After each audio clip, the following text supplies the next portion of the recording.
Thank you so much, Sabina, and to the Naluri team. Hi, good afternoon, everybody. Happy New Year.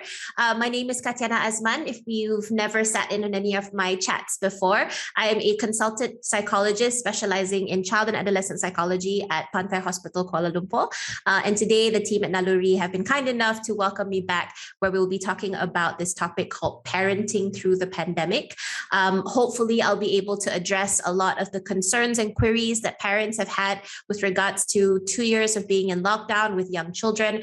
We'll be looking at things such as how the world has changed, not just for our kids, and also for us as parents and our dual roles now that we've had to take on with juggling work from home and also being sort of tutors to our kids while they do virtual school. We will also look a little bit on how these lockdowns and the pandemic has impacted child development, because I'm sure that's a question a lot of people have had. And then also some little tips and techniques or tricks or advice on my end on how we can kind of make this transition a little bit more smoothly. So as Sabina said, we will be addressing questions towards the very end. So please feel free to write them in the chat box. I won't be able to see them while we're doing the presentation, but I will endeavor to answer them as best I can when we get towards the end. So let's get things started. I'll just go ahead and share my screen. Alrighty. So very simply put, I think we don't really have to go too much into this, but for those of us who especially have young children at home, the pandemic has turned the world upside down for everyone, but especially for parents. The world has been on hold since March 2020. Our lives have taken a drastic change or have changed in a major way. Just on the surface, you'll see that schools and businesses have been closed predominantly during this last 2 years, although we are seeing kids go back to school and businesses kind of open up in the last few months, thankfully. But these lockdowns, or these MCOs, as we call them here in Malaysia, have disrupted not just the academic circumstances of our kids, but also the financial circumstances of families, and a lot of people having lost their jobs. Lockdowns were, of course, imposed, and this caused a limiting of movement, encouraging people to physically distance and isolate from each other, and also eliminating a person's ability to decide where they'd like to go and freedom of travel. Fear and panic have also been how a lot of the information regarding COVID-19 and the management of how this pandemic has been run so far, fear and panic has been a really big part of all of that. And so it's been allowed to alter the way that we interact with the people and the elements around us. So we saw a lot of communications, especially talking about infection rates, death rates, the severity of it, ICU beds running on short supply. So a lot of that sort of fear mongering was used to help people adhere to restrictions. But there is a cost of that, or a side effect of that. And so, and that's just sort of the surface cost, but there's also a psychological or a mental health cost that has come from the last 2 years. The first is, of course, an increase in anxiety. And primarily due to the fact that there's a lot of variables about this virus that we can't determine, right? So we're seeing new variants appear every few months. There's all these questions about when our lives will go back to normal. Travel is still restricted in a lot of ways. Certain businesses have yet to recover. And there's a lot of these question marks over when we're going to be able to live our lives the way that we used to, if at all. And I think also the fact that the virus is predominantly invisible. And, we'd heard a lot of conversations about how it was a lot of people are becoming asymptomatic. And so there's a lot of, question marks and wondering over details regarding the virus, or questions or curiosities about it. And that makes it very anxiety inducing. The stigma and paranoia brought on by the fear and the negative news that we're seeing in the media. So we have a lot of people kind of being driven by fear. Very early on in the pandemic, we had almost on the regular attacks and sort of incidences of xenophobia for people who were of Asian descent, and hate crimes that are still happening periodically around the world because of where the origins of the COVID-19 virus appeared to have began, right? So there's a lot of this sort of fear and sort of paranoia that's kind of happening. At its core, human beings, or at our core, human beings are social creatures. We're programmed to interact with people. And so the current conditions where we are being forced to separate and not engage are ideal conditions, or like perfect conditions for the development of mental health issues. In fact, and I've mentioned this before in other talks, but the key things that human beings need in order to thrive and be healthy and functional is to have freedom and control. And those are two things that the lockdown and the pandemic has taken away from us. So that's why we're seeing a lot of mental health issues kind of come to the front. The concept of personal freedom has been temporarily suspended, right? So there was a time where we had to defer entirely to the latest SOPs, though we have a little bit more freedom now, but we still aren't able to make decisions for our day-to-day lives or for our futures that we might have been able to do prior to 2020. So there's a lot of that kind of still going on. The pandemic has also changed and redefined the role of parents, because none of us are just mom and dad anymore. Parenting has become additionally complicated due to the following factors. Those with school-age children are now having to be teachers as well as parents. And the reason for that is because a lot of schools, and I know now, especially on the heels of the flood, a lot of schools are going back to remote learning. And so parents are now transitioning from kids being in school to now going back to virtual learning. And so you have that dual role that kind of comes in. Parents who work from home also mean that their children are being introduced to a different persona that we all adopt when we go to the office. We're not moms and dads when we're in our professional role. We tend to have a different image. And so our kids are now seeing that. And that can sometimes cause conflict with the figure or the person that they've come to know you as, right? So if you're somebody who's a little bit more stern and forceful in the work environment, your kids who are quite used to being the person who gives them cuddles and watches TV with them are now seeing a different side of you, which might conflict with what they know and what they've grown accustomed to. Having to do all these roles justice. I have a lot of parents who feel like they don't know whether they should be a teacher first or a parent first or a friend first. And that causes confusion for the parents, but also for the kids as well. Mom and dad was not the person who would be harping at me over work. Now, why is that happening? Mom and dad used to be the person I could come and talk to about my problems, but now they're also the people who are disciplining me in a harsher way. I don't know how to deal with that. So there's a lot of that confusion because these roles have now changed. But at the same time, as challenging, as difficult as it is for us as adults, our kids' childhoods don't look the same either. There's also something that we're going to talk about extensively later. There is this concept of excessive screen time. So the diagram or the picture on the side is actually an little document that was issued by the CDC. And it spoke specifically about kids aged 8 to 10. And currently they're seeing about 6 hours a day for kids on the screen. And 4 hours of those are kind of watching TV. And I'll go through this again with you in a minute. But prior to COVID-19, medical professionals, doctors, mental health professionals, we had all advocated for as little screen time as possible because there was so much research coming in that was pointing at screen time having an impact on a child's development. So this was way before COVID even arrived. And so you'd have, if this was a conversation you've ever had with your pediatrician, you would have heard people say you should not be giving your kid a device, whether it's a TV or an iPad or a phone, if they're at the age 2 years and below, right? So doctors are generally very, very protective over this because of the large amount of research that's pointing to it not being a very positive thing for kids. We're seeing kids have delayed speech development skills. So a child is more likely to have a speech delay if they are exposed to excessive screen time. There are kids presenting with vision problems. Now, this is actually something that I've spoken to my colleagues in Pantai who are in the pediatrics department, and I just kind of asked them, what are some of the biggest consequences medically that you've seen from the pandemic? And everyone has said two things: vision and weight. And those are things that are also identified here. So kids are having vision problems because of the constant screen and the lights that they're getting. Also, most kids are watching it very close to their face. Affected social skills and development, because these devices is talk to your children, or more specifically, they talk at your children. They're not teaching your children how to have back and forth communication. Even if they're on an educational app or watching an educational video on YouTube, they are talking at your children. And so they're not teaching kids how to have back and forth, or what we call reciprocal communication. And so you're seeing social skills take a nosedive because they're not doing that practice. So when they have to talk to real life people, they don't really know how, or they struggle with that. There's poorer impulse control.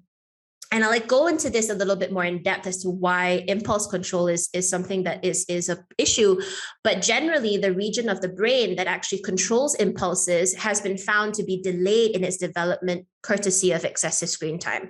So it causes our kids to be more focused on instant gratification, something that they're already naturally going to be doing at that age anyway. Young children are naturally impulsive. It's not a problem. It's just how they are given the age of development or their level of development. And so when you add the component of screen time, where everything is at the click of a button, it's encouraging this sense of, I need everything now. So you see a lot of impulse control problems and behaviors. You'll also see, or I'm starting to see also, poorly developed fine and gross motor skills, because when you have a screen, all you kind of need to learn how to do is this, right? And so kids are not learning how to use or develop upon their fine motor skills by manipulating things like Legos or buttons, or, playing in the dirt and doing all of that. Because of the time they're spending plonked in front of a device, they're also not going outside and climbing trees and running around. So we're seeing motor skills also get impacted. And then again, the mention of weight, because they're being sedentary all the time. I added that extra bit about body image because a lot of my teen clients are presenting with body image issues, especially if they're on social media, where everything is airbrushed and there's this concept of having to need to be physically perfect. And so a lot of kids are now coming back developing body image, self-esteem, and weight issues because of what they're seeing on social media. And this is regardless of boy or girl. I have clients in both. The American Academy of Child and Adolescent Psychiatry has stated that children under the age of 24 months should not be getting any screen time that is unsupervised, if at all. So at my hospital, the doctors are pretty strict. So we have a no screen time policy for kids under the age of 2. But if your child does need to have screen time, it should be supervised. You should be there the entire time. The shows should be 100% educational. There should be no version where you give a child a device at that age and walk away. School-age children should be limited to no more than 1 to 2 hours a day. That's also illustrated in the CDC diagram on the side, where they should get only 1 to 2 hours. But because of the lockdown and because of the virtual school, kids in Malaysia are spending upwards of 4 to 6 hours a day on learning alone. So some of my kids at work spend about 8 hours a day on the screen. So it is extremely excessive. We're also dealing with limited social or outdoor interaction. So socialization is a very important thing for kids to experience because it helps with child development, especially when the kids are around the same age, because only kids who are around the same age, more specifically, when kids are around older people, and I think anyone here who has a child who's not as verbal, you will notice that adults tend to anticipate what a child needs. So even if your child is not speaking, mom, dad, grandma, grandpa, uncle, auntie, everyone who's around who's older is able to pretty much figure out what the child needs. And as a result, the child is not having to practice and develop upon their speech. But when you put them in a room with another child who's learning language in the same way, they're kind of realizing that, oh, this method doesn't work. This person doesn't understand me. So I'm going to need to learn how to use my voice. So that's why same-aged peers is really important in terms of interaction. It, again, encourages speech development. It teaches kids about what is socially appropriate in terms of cues and behavior. So it is not appropriate to smack your friend if your friend doesn't give you the toy. Those are things that you are going to learn when you're engaging with other kids. It's also not appropriate to say certain things or to invade a person's personal space. What does it mean when a friend smiles? Or what does it mean when somebody doesn't want to look at you? These types of subtle social cues are things that kids learn when they're interacting with other kids. It teaches kids about sharing, turn taking, and following instructions, because of course they are now dealing with another person who is learning the same thing. So they're kind of practicing together rather than if they're with an adult who would be more likely to give in because they're little. It also builds confidence and self-esteem because they're practicing these things and they're seeing it actually work out and grow. And so that helps them feel a lot better about themselves. Playing outside, so as the picture illustrates, being able to go outside and hang out in the dirt and climbing trees and just being outside the four walls is such an integral portion for sensory integration, which is how our brain processes all the sensory input that we get from the world around us. So we're seeing, or I've seen at least, a lot of kids presenting with sensory issues where they are very, very sensitive to either certain textures, certain temperatures, sounds, smells, sight, light, things like that. And that can impact things like hyperactive behavior, focus. Talk for another day, Naluri. We'll talk about sensory integration in another talk, but it is extremely important that kids learn about the world and all the sensory input that we get, and being outside helps with that. And then also, again, we look at motor skills because they're learning how to play with the twigs and get their fingers in the mud and all of that stuff. But if you're kind of just dealing again with a screen, you're not getting that type of sensory input on your hands and feet and arms and things like that. So motor skills get impacted. Due to the pandemic, most kids aren't being allowed to socialize with other people outside the home. So that means your interactions are confined to just the people who are around you, who understand you, whether you speak or not, and also within the four walls. So without kind of that stimuli. So it hasn't been great for kids in that way.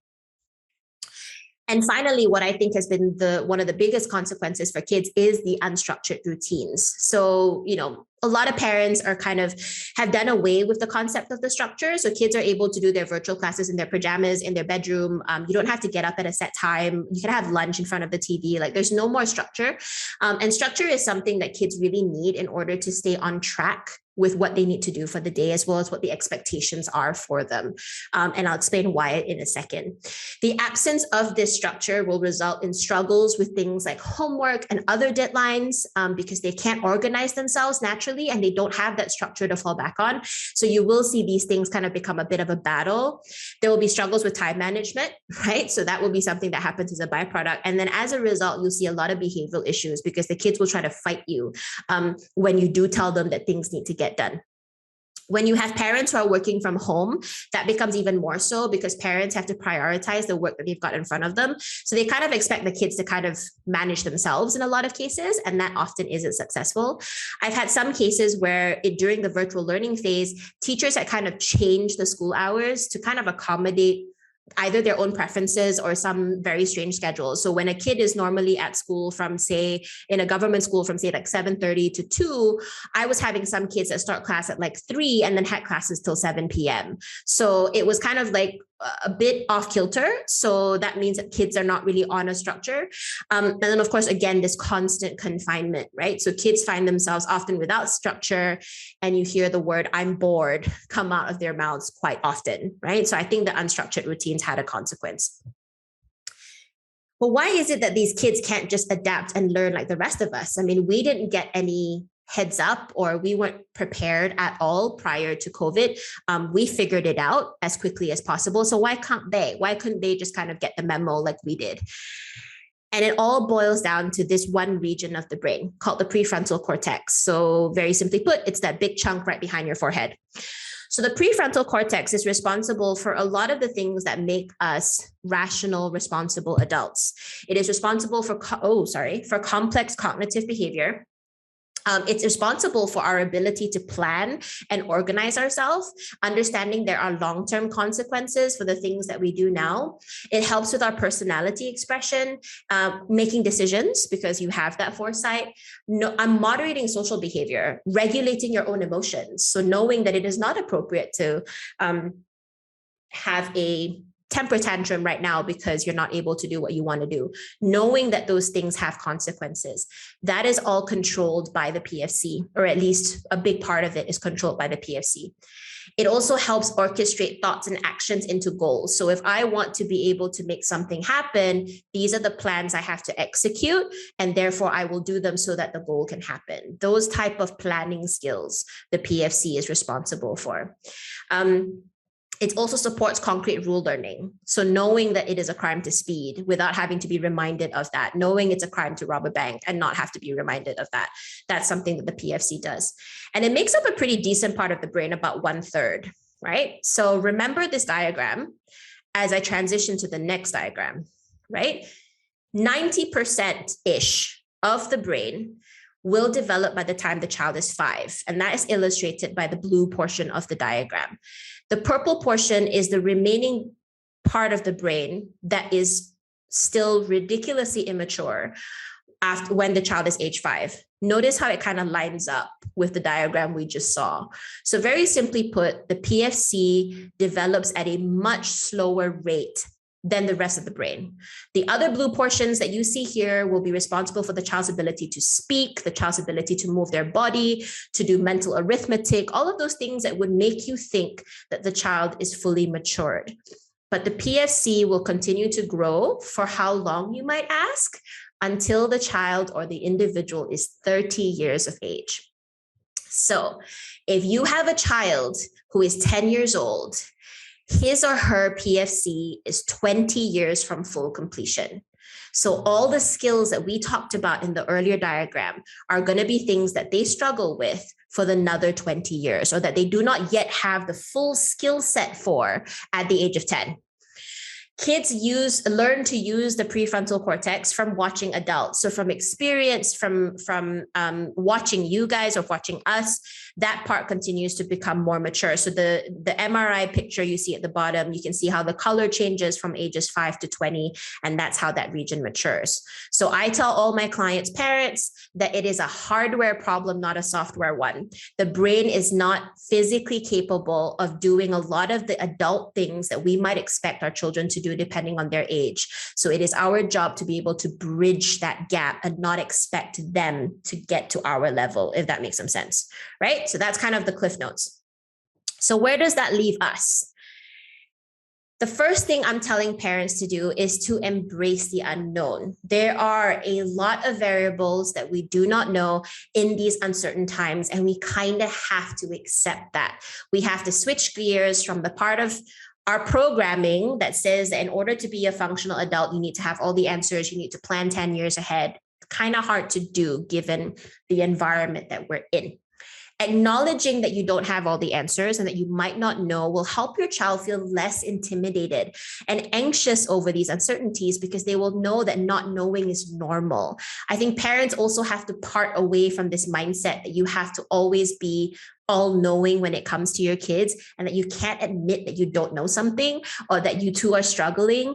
This is something I find, especially with Asian parenting, we struggle to do because we think that our kids will not respect us or look up to us when they realize that we are flawed. But what that does is actually teach our kids that flaws are normal and that you overcome it. So I think that it's important to be able to say, actually, I don't really know the answer to that, but I'll kind of help you figure it out. Let's go look it up, right? So you're showing your kid how to be constructive. Use your mutual confusion as an opportunity to explore and investigate your curiosities together. This teaches your child, again, to be constructive in the face of fear and uncertainty.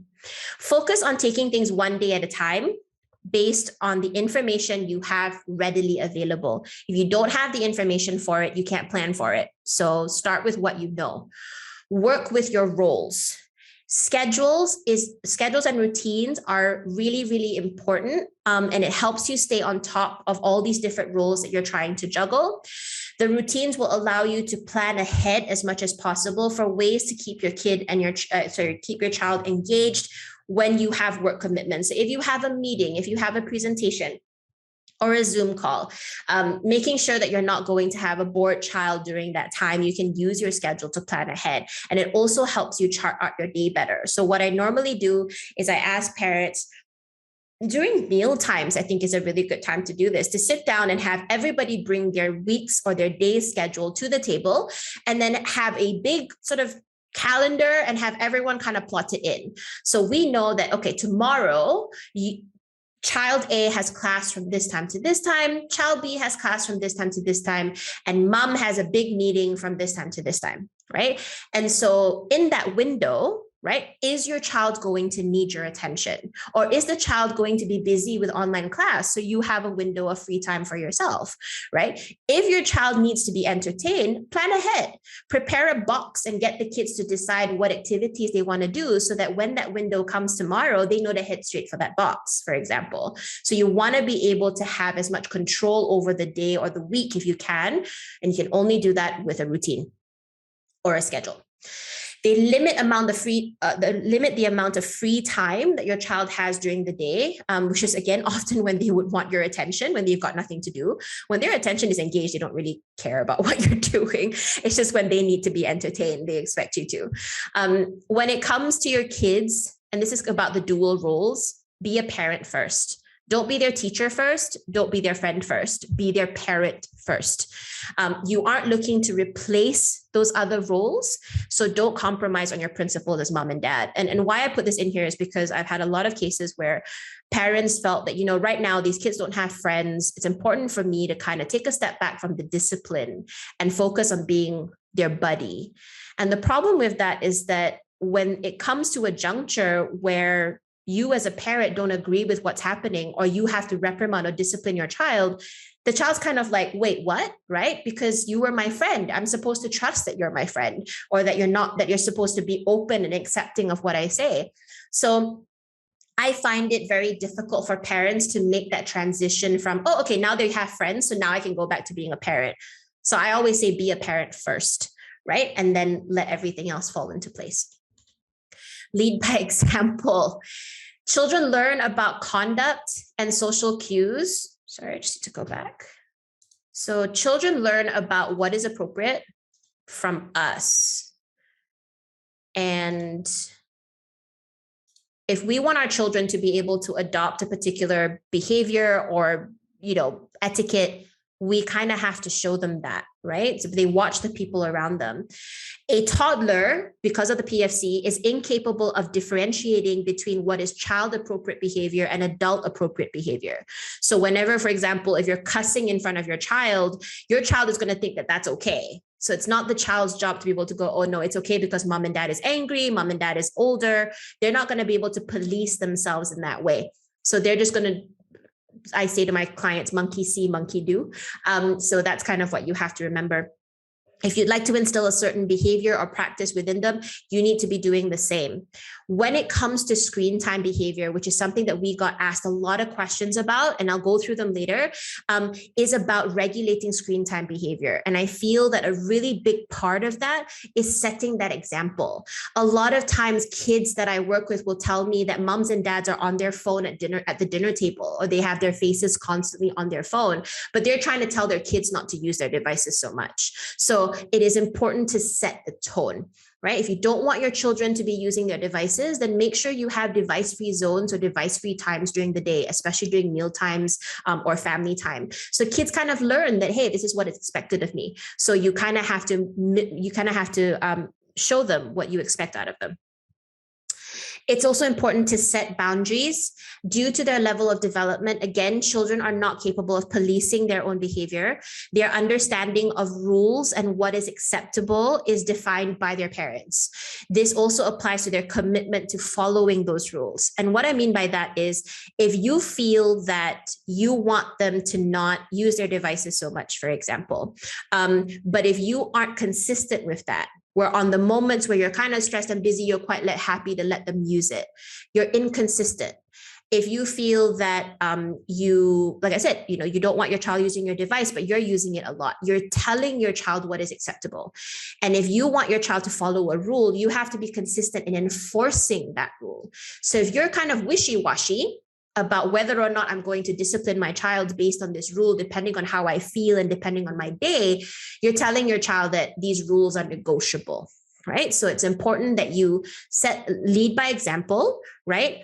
Show them what is acceptable and expect it out of them, and also stick to it so that they can stay committed as well. Children must be made aware of behavioral parameters along with the consequences of defying them. If you are having a difficulty with your child's behavior, child's talking back, for example, you need to be able to tell your child that that is something that is not acceptable. And they need to have consequences if that's the case. So if anyone here has done a little bit of research, you will know there's things like positive and negative reinforcement. You could use things like that to help with behavior, but it's important for kids to know that there is a boundary, there is a perimeter with which they are allowed to operate when it comes to their conduct and their expectations, and there are consequences for defying them. And this is going to be a very brief miniature education for them or introduction to them on the real world. Because if we're not teaching them about these boundaries in the home, when they go out into the real world, when they enter the workforce, when they go to university, when they're in their own relationships, they're not going to know about these boundaries. They're not going to understand why the world does not cater to them or why they have to listen to these rules that they don't believe in. So you are going to not equip your child for the real world, simply put. So it's important to kind of show them that from the home. It's also important to communicate.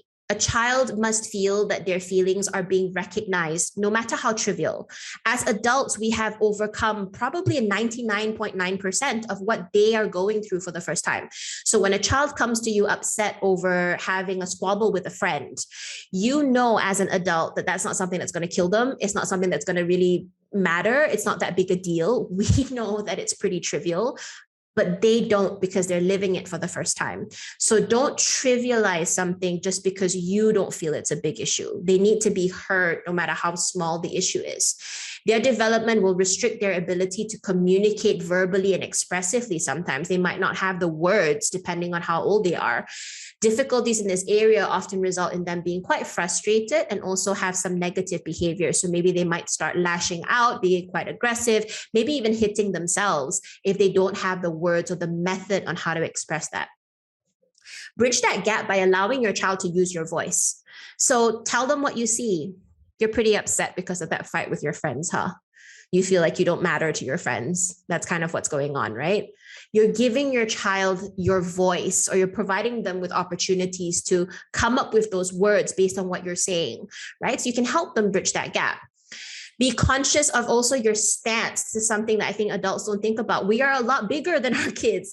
So if you are talking down to your child when you're standing up, you're just creating that sense of intimidation. So if your child is a lot smaller than you, or smaller than you, full stop, meet them at their level. Go down to your knees, sit down on the chair with them, bridge that height difference so that they feel like they're being spoken to rather than shouted at or spoken at, if that makes sense. Positive reinforcement, I touched on it a little bit. A lot of parents are allergic to this word because they see it and they think it's bribery. It really isn't.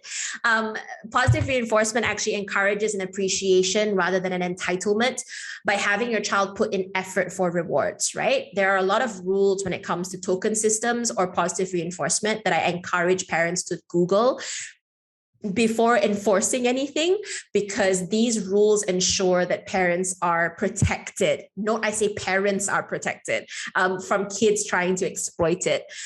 Children struggle with seeing long-term benefits of things that they are engaged in, as well as remaining focused on delayed rewards. So if you tell your child that, if you do this, I'm going to get you something at the end of the school year, that's way too long for them because, again, PFC, very immature.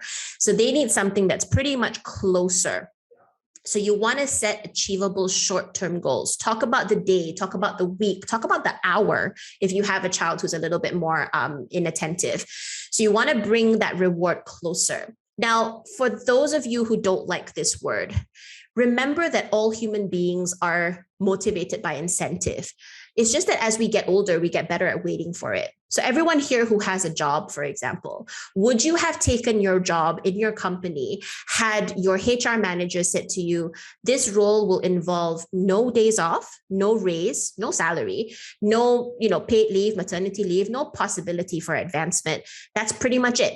You'll be in this role until you retire. I don't think anybody here would take that job, right? There's nothing wrong with that. That's because we all go into things needing something to work towards, something that we want to achieve, incentive. We're just better at waiting years for that to happen because our brains have reached full maturation.